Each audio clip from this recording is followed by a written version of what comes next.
कुणा कुणाला वस्तू घेऊन न मागता मिळतात, पण आमच्याकडे तसं नाही. अहोना घेऊन मागितल्याशिवाय ते काही घेऊन देत नाही. तर सकाळीच मी माझी तुटलेली चप्पल दाखवत होते आणि त्यांना म्हटलं थंडी जरा वाढली आहे, चप्पल घेऊन द्या. ते हो म्हणत नाही, तर मी खाली आले. तर इकडे दीदी येऊन बसलेली आणि तिचं चाललेलं की तिला खिचडी खायचं आहे. मी म्हटलं चल मी तुझ्यासाठी खिचडी बनवते, पण तू माझे वटाण्याचे दाणे काढून दे. तर छान इकडे खिचडी बनवून घेतली. लगेच उर्वांसाठी फोडणीचा भात बनवत नाही तर गॅस संपलेला.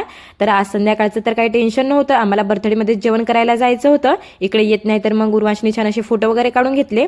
आणि या दादाला छान डान्स करता येतो. त्याला डान्स कर म्हणत होतं, तर तो तर काही करत नव्हता. मग आपल्या दीदींनीच एक छान डान्स केला. मग म्हटलं चला आपण पण एक फोटो काढूया. इकडे फोटो काढून होत नाही तर मग गिफ्ट द्यायची वेळ आली. तर इकडे बघा उर्वांश कसा बसलेला.